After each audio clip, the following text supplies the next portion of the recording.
कविता एक क सुखाचे ते सुख. संत नामदेव.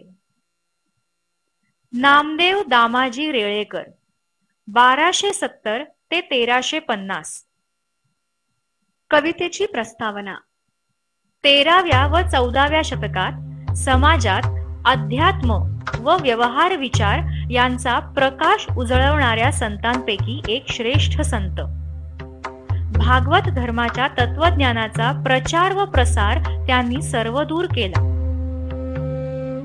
त्यांनी अभंग, विराण्या, गवळणी अशा विपुल साहित्य संपदेची रचना केली.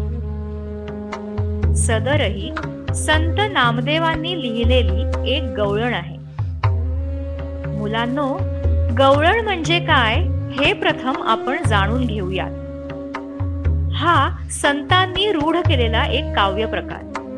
यामध्ये सामान्यपणे श्रीकृष्णावरील उत्कट भक्ती व गुणगान आढळून येते. वात्सल्य व शृंगार या भावनांचा आविष्कार यामधून प्रतीत होतो. बाळकृष्ण रूपावर भाळलेल्या गोपींच्या मनोवस्थेचे वर्णन या गवळणीत केलेले आहे. ते सांगतात, साजिऱ्या गोजिऱ्या बाळकृष्णाचे मुख पाहून सर्व दुःखाचा विसर पडतो, परमानंद मिळतो.